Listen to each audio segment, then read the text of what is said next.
Hello, everyone. I'm Cheryl Crooks, Executive Director of Cascadia International Women's Film Festival.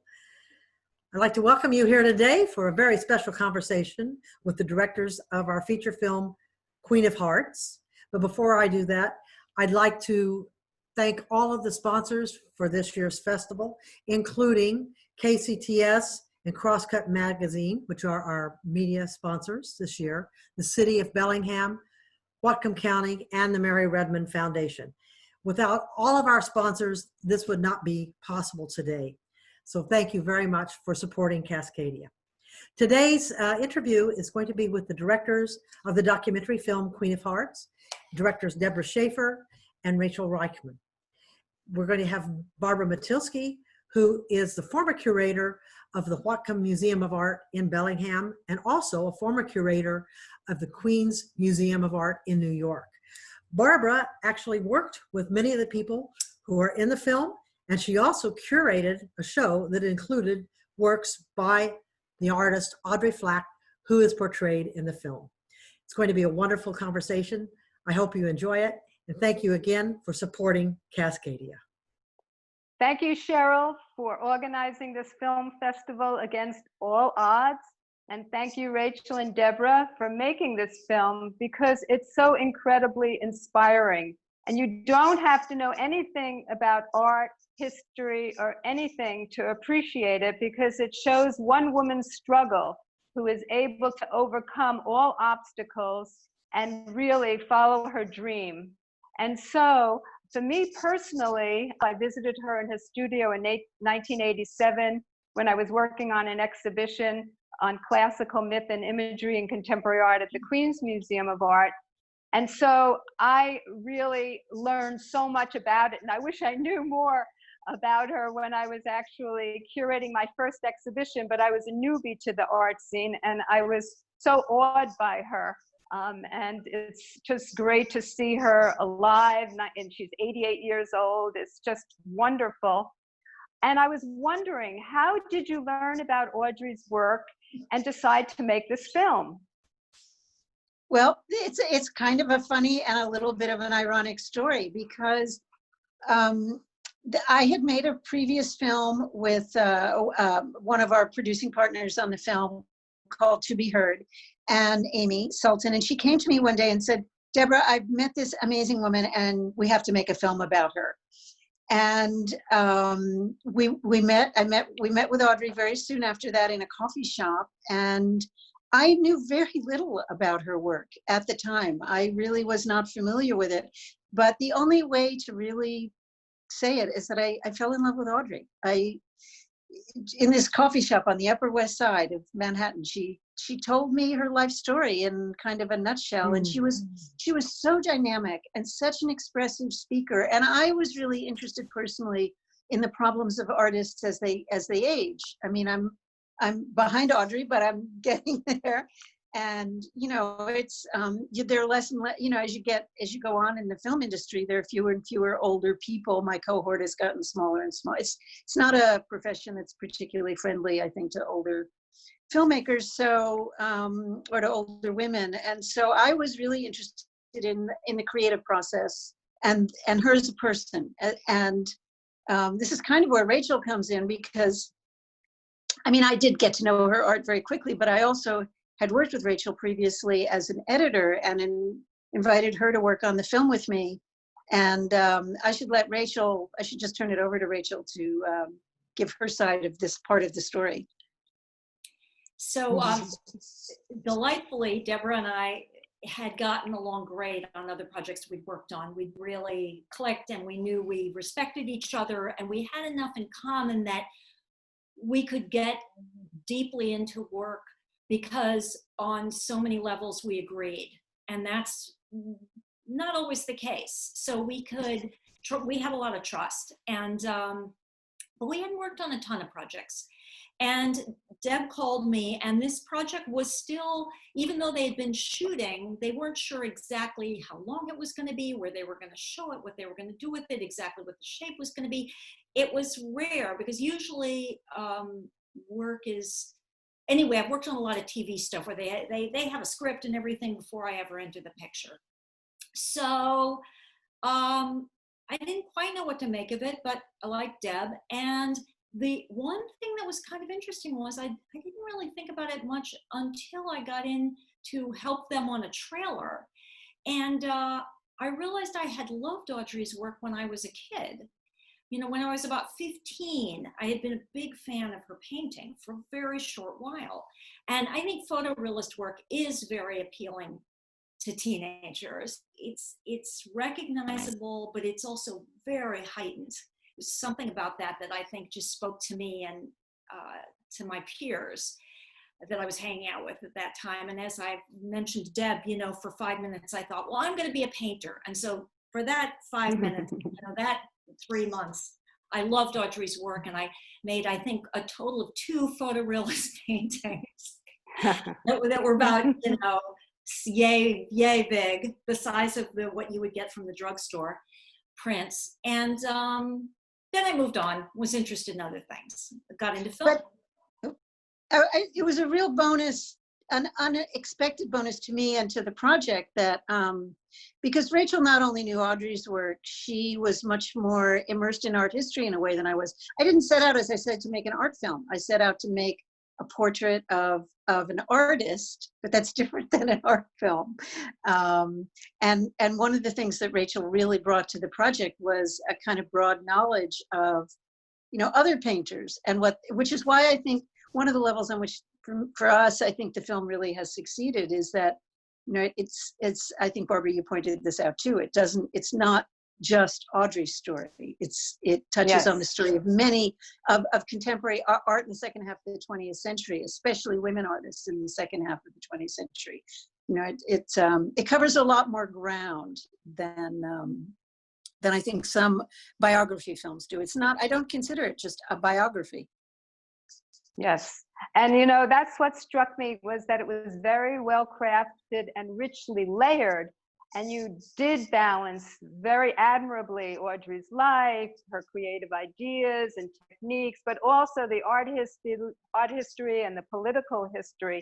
And so with all of those complex factors playing in, how would you be able to talk a little bit about the process of putting this film together, and how long did it take you to make it from your initial conception to the actual release?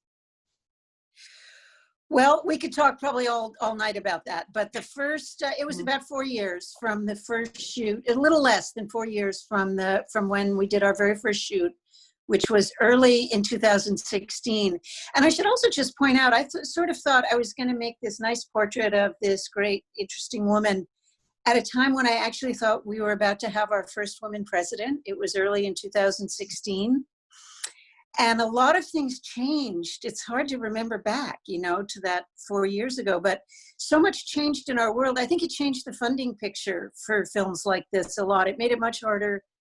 In a way, a lot of the air went out of the room for funding this kind of project, because there were sort of more urgent needs in the social justice world and a lot of others. So that was one difficulty we ran into. But I'd say, Rachel, we spent probably, we worked on it over 4 years, the editing off and on, not full time, but I would say really full-time editing for a year.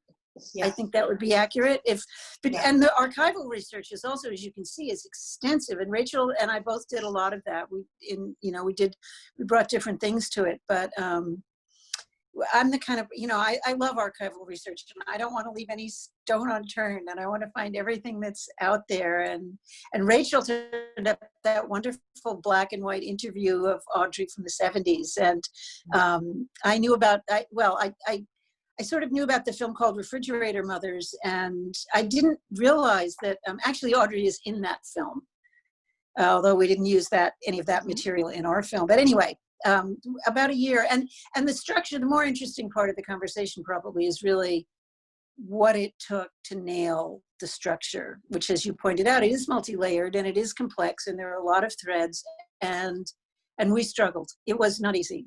I don't think any film is ever easy. Any film that's worth its salt is not easy, but we we like to say we had a really boring film for a long time.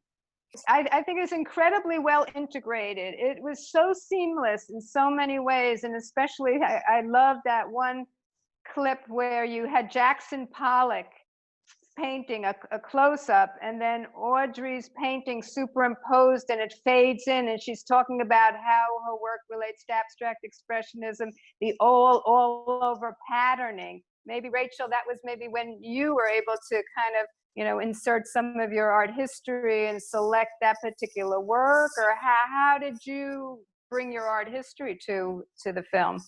Well, that's an interesting question. There's two aspects, two layers of approaches to that question. You know, the art history stuff, in terms of the bigger picture of the film, I just had certain gut feelings that motivated me that were different than Deb's gut feelings. And I actually think, and I'm a little surprised that this worked out as well as it did, that both of us had these very strong perspectives that we were fighting for. And for me, the film wouldn't have made, it just wouldn't have mattered. I know mattered is the wrong word. I felt like we had to place our Audrey in art history. And also, we just, it was absolutely essential. And you know, what does that mean? That could be a long conversation, placing her. Because her own way that she orients herself, her interest in figurative work, a lot of it 18th and 19th century work, you know, she's very passionate about 17th, 18th century work. And she talks about engravings, and she talks about, you know, manuscripts and early, all kinds of different aspects of artwork that influenced her, as she does in the film, you know, but she also talked to us a lot about it, and it made us realize, and of course she brings it into her teaching. So two things. Number one, she had to be positioned for her to matter, you know, and part of that was, well, what the heck was photorealism? Because it was this blip, and people don't really consider it an important movement.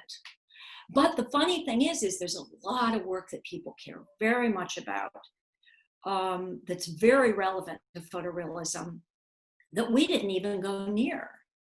And I'm thinking of Vija Selmans and Gerhard Richter, and, you know, the whole European people who kind of came out of pop, and, you know, we couldn't go near that. So what we still had to do was place her in where she came from, but also the work that was immediately around her. So there was the feminist work, and partly because that's where she was showing.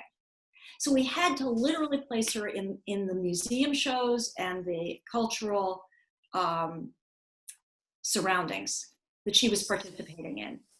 And what we couldn't do was go as far abreast as I really wanted to do, which was the bigger influences on photorealism and its direct relations. And then the other thing is, again, as a teacher, she talks a lot about placing painting in and drawing and everything in the entire history of art. So anyway, I could talk. Yeah.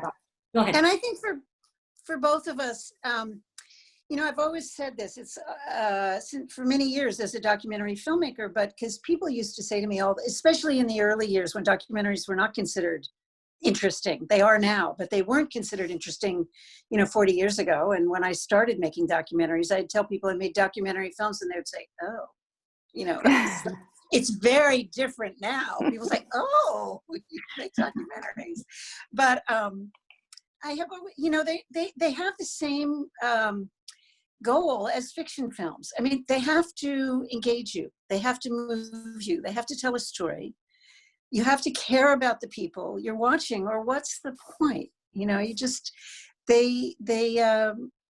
so I was very, I would say some of our tussles were over some of the more like the emotional pieces of the film, and how much, you know, the personal story, how many tears?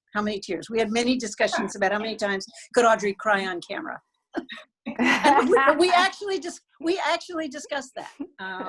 Oh, You know, because you want to Yeah. bring people along on the story. You want to move them. You don't want to overwhelm them. You don't want to, you know, it's this constant tension and balance between the information Yeah. that you want to get across, staying in some kind of chronology, making sense, and dealing with the emotional layering of it.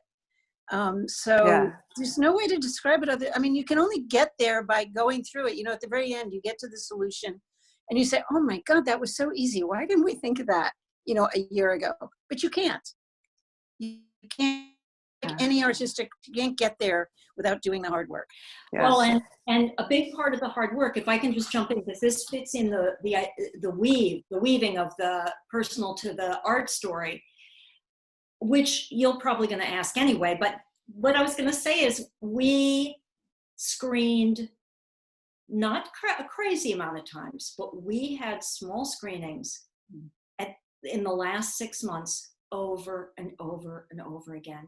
Because first of all, we lost our perspective. You know, we were in love with a lot of things that just weren't working. And both of us were. And we were also, you know, you lose your objectivity. But it was extremely important. And also we didn't know what people didn't understand because we knew everything that came before it. So it was crucial that we get some feedback from people we trusted about what they got and what they didn't get, what worked and what didn't work. And we had we had a terrible movie for a good like year. Well, it wasn't a year, but it was tough. Those screenings were tough. They're like focus, what you would call a focus group, but we had friends who we were mostly industry, you know, other fellow filmmakers, documentary filmmakers over to look at our cut. And people were honest and hard on us, thank goodness, because that they kicked our butts, but they got us over the hump. Yeah. And we didn't give up. Right. You know? Yeah.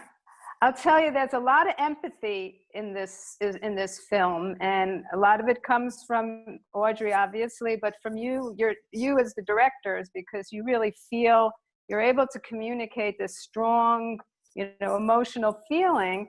And you talk about feminism, and of course that drives so much of who she is, but I think more so that she's a humanist and she cares deeply about people, and she talks about the fact that art is for the people, and that she got sick and tired of the art world because, you know, they scorned things that were popular, and she became interested in public art. And I love that transition into that you made.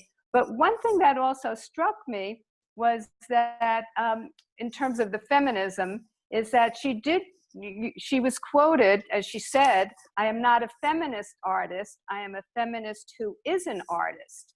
And I think that really rings true for this time period, because a lot of women didn't want to be pigeonholed.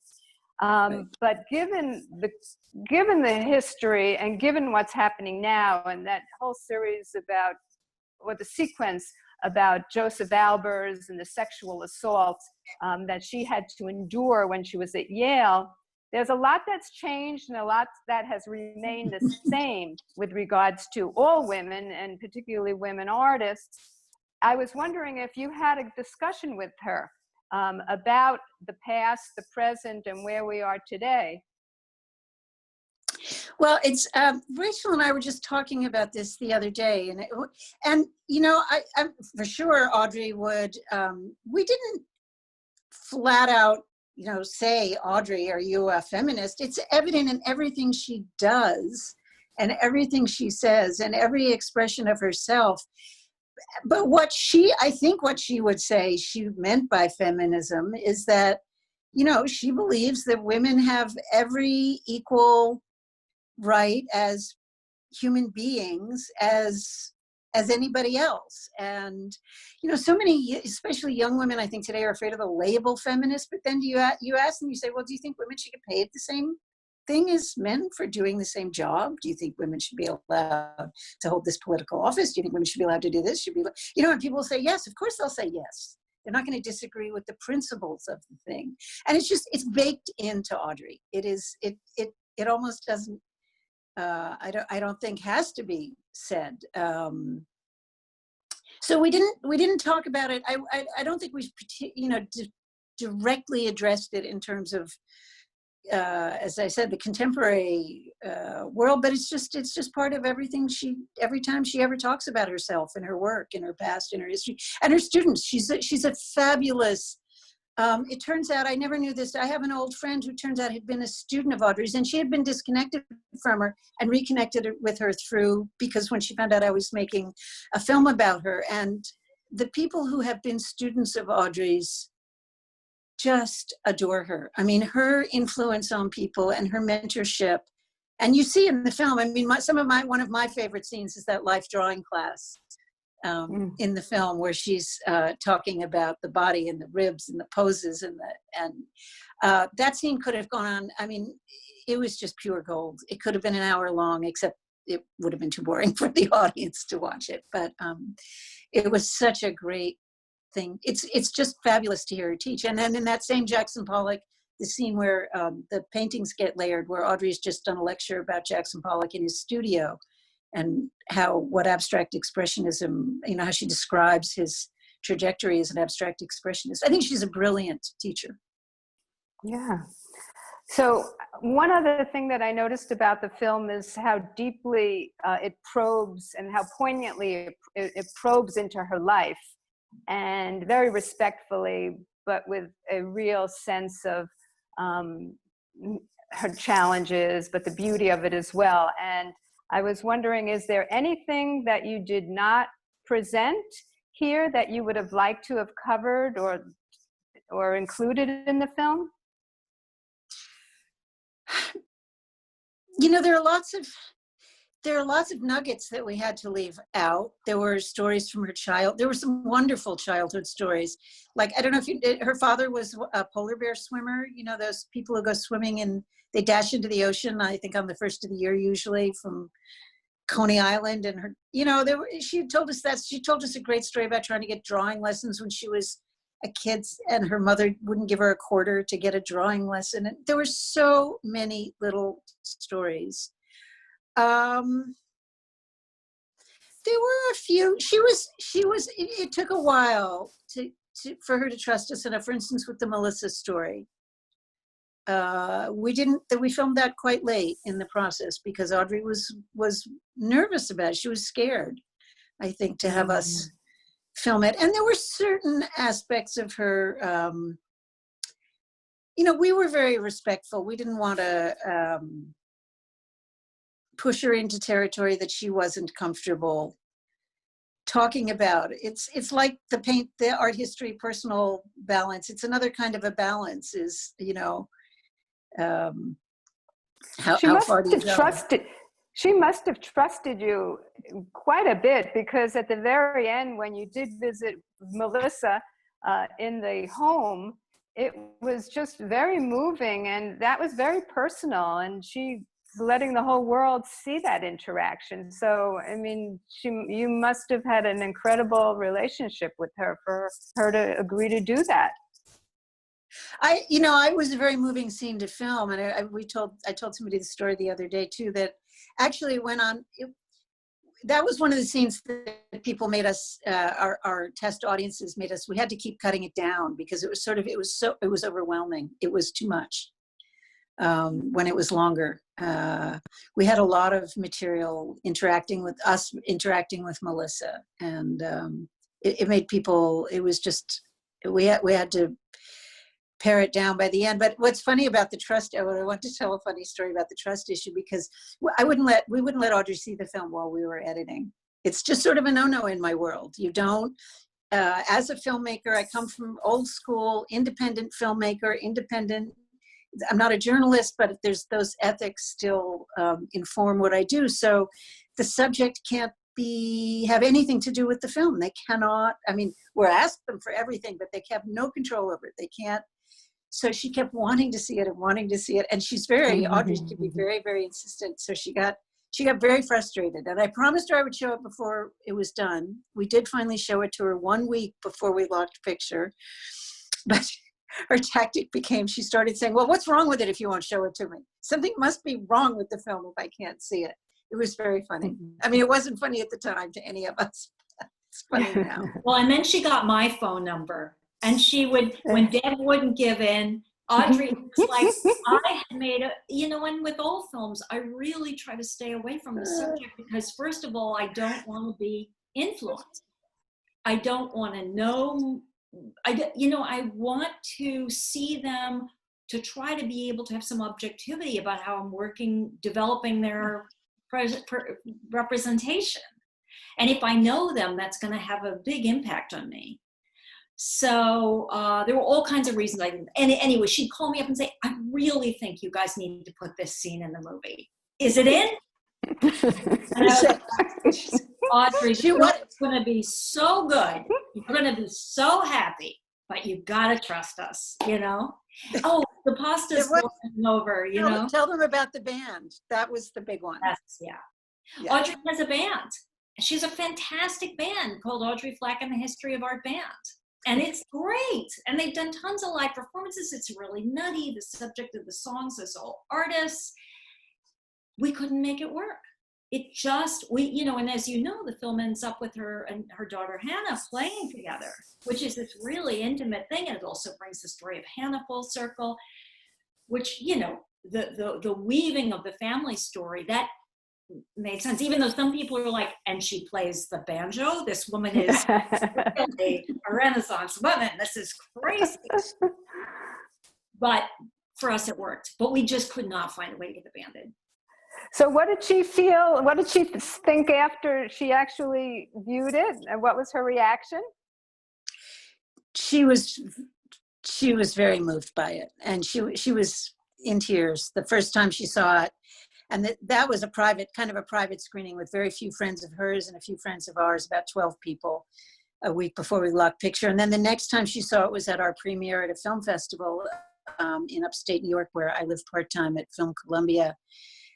And that was on a Sunday morning, and it's a very big old-fashioned theater. It was very full, 11 in the morning.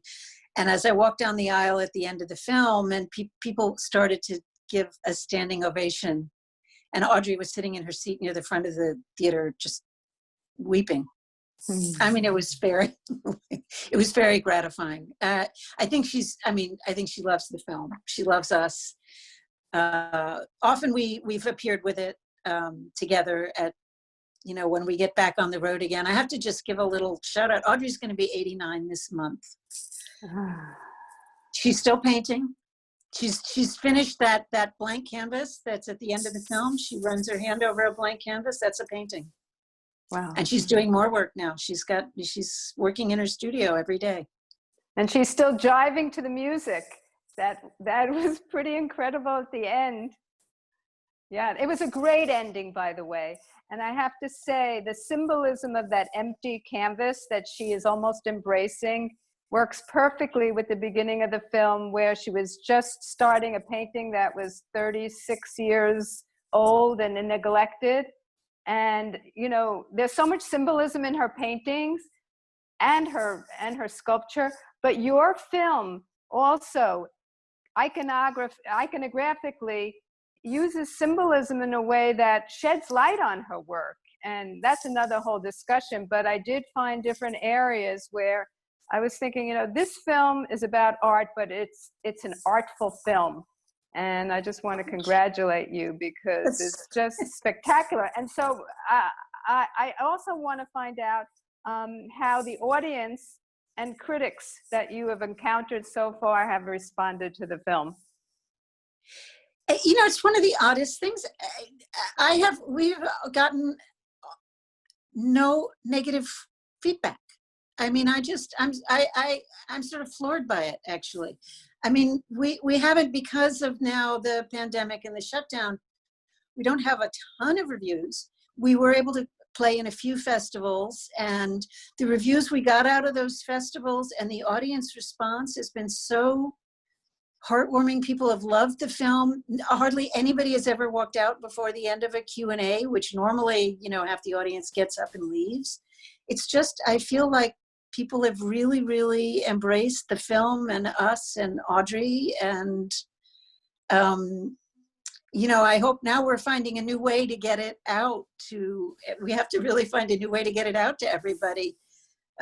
because it's going to be a little while before we're, back seeing it together in theaters, I think. But I think this is working. I think Zoom is working. I think online festivals are working. I'm fingers crossed, Brave New World here. And next time we'll get Audrey on screen too. Yeah, that would be great. She's very Mhm. charismatic. She's terrific. Yeah. She's been great at the festivals, and she jumps right into the most difficult subjects, and it's really something. Every film subject should be as dynamic as Audrey. I mean, Yeah. she's just I knew when I met her. And it's funny, I wanted to go back to the thing about the canvas. I was standing in the studio, well, it goes back to what Rachel was saying. I don't script before I shoot. I don't say, okay, we're going to start with the scene and then we're going to film that scene. And then this is, I have no idea. I just shoot. I try to figure it out as much as I can. And what do I need and how do I cover her story? But I was in her studio that day when she ran her hand in front of the canvas, and I happened to be looking at the screen, I was standing next to the camera woman and saw the shot in her screen. And it sent shivers down my spine. I mean, I think I knew when I saw the shot that could be an ending shot, because it was so symbolic, as you said. It was so, it just gave me chills. Yeah. So what's next for both of you? Well, we're spending a lot of time still with this child. I'd say it's, our little baby is still in diapers and needs a lot of tender, loving care to get it out in the world. It's participating in a number of festivals, and we're doing this kind of thing, and Q&As online, and hopefully it'll be available streaming. And I don't know what my next project is going to be. It's funny how I fell into this one. It's not like I sat down and said, I'm going to make a film about an artist, I was interested, as I said, in the idea of, older artists. I don't know what the next thing, the films choose me. It is so unpredictable and so crazy, but I don't ever, I think, make a decision to do something. Something finds me and grabs me by the neck, and then I have to go with it. I have no choice. I'm very much like Deb in that things grab me by the throat. I've been very lucky that the projects I've been working on for the last 10 years or so, something just pops up and out of left field. And I've been very fortunate to work on a lot of things that have been incredibly interesting. I worked on a couple of films about filmmakers. I worked on a film about Alfred Hitchcock and another one about Elia Kazan. And I love narrative film. So for me, that was incredibly exciting. And now this was different in a way that was also extremely exciting. And also the art history piece of this was really fun, and the verite piece of it. So I'm talking with some people. Obviously, people aren't shooting right now. So who knows what's to come. And in a way, it's given me a chance to do things I really, really want to do, which is I love reading fiction, and I love watching. There's 100 movies I'm behind, maybe more, than I need to see, because we were absolutely swamped for months, for the last really 5 months or so of this, because we suddenly had film festival deadlines. And so we had to recuperate from these 15-hour days, and staying, at home, sheltering in place or whatever, quarantining has been a great way to catch up on lots of movies and lots of books. Yeah, and I'm thinking about projects for the future. Go ahead. I'm planning to see a lot of the films in a lot of the other festivals. Normally I would be on the road. I've been thinking about that, because May was a big month. We would be at festivals all over, and we would have been all over the US. And one of the things I'm really missing is meeting the other filmmakers and seeing their work. That's what we do at those festivals. So I'm planning to catch up as much as I can. And I've been doing a lot of webinars and seminars. They've been really interesting. Organization in New York, Doc NYC, has hosted a handful, in New York Women in Film and Television. And I just signed up for an IFP on, how to promote a film. This is we're really all learning I think many of us are learning a whole new set of skills. I just got a pitch from somebody this morning who's a young filmmaker who I had helped out. I'd hooked him up. He just needed some whatever. I got him a cameraman to go to Malaysia with him. And he wrote me today, he had COVID really early on. I had been out of touch with him, and he wrote me today, said he'd been really sick. And when he got better, he had an assignment to go shoot. Anyway, he's figured out a whole system for shooting. He's got a camera and sound and lights, and he can hook a client and a director in by Zoom so they can be there live with him while he's shooting. And they can be at home, and he can be anywhere, and he can go anywhere in the world. And I'm like, oh my goodness, this is going to be a whole new way to do things. Yeah. It's crazy. Yeah, and I'll tell you, the Cascadia International Women's Film Festival is leading the way in many respects in this, you know, with this new technology and making it more accessible. So I'm really grateful for having this film festival in Bellingham and online around the world, and to have you both involved. And again, the film was just spectacular, and I'm sure everybody who sees it is going to take something valuable away from it.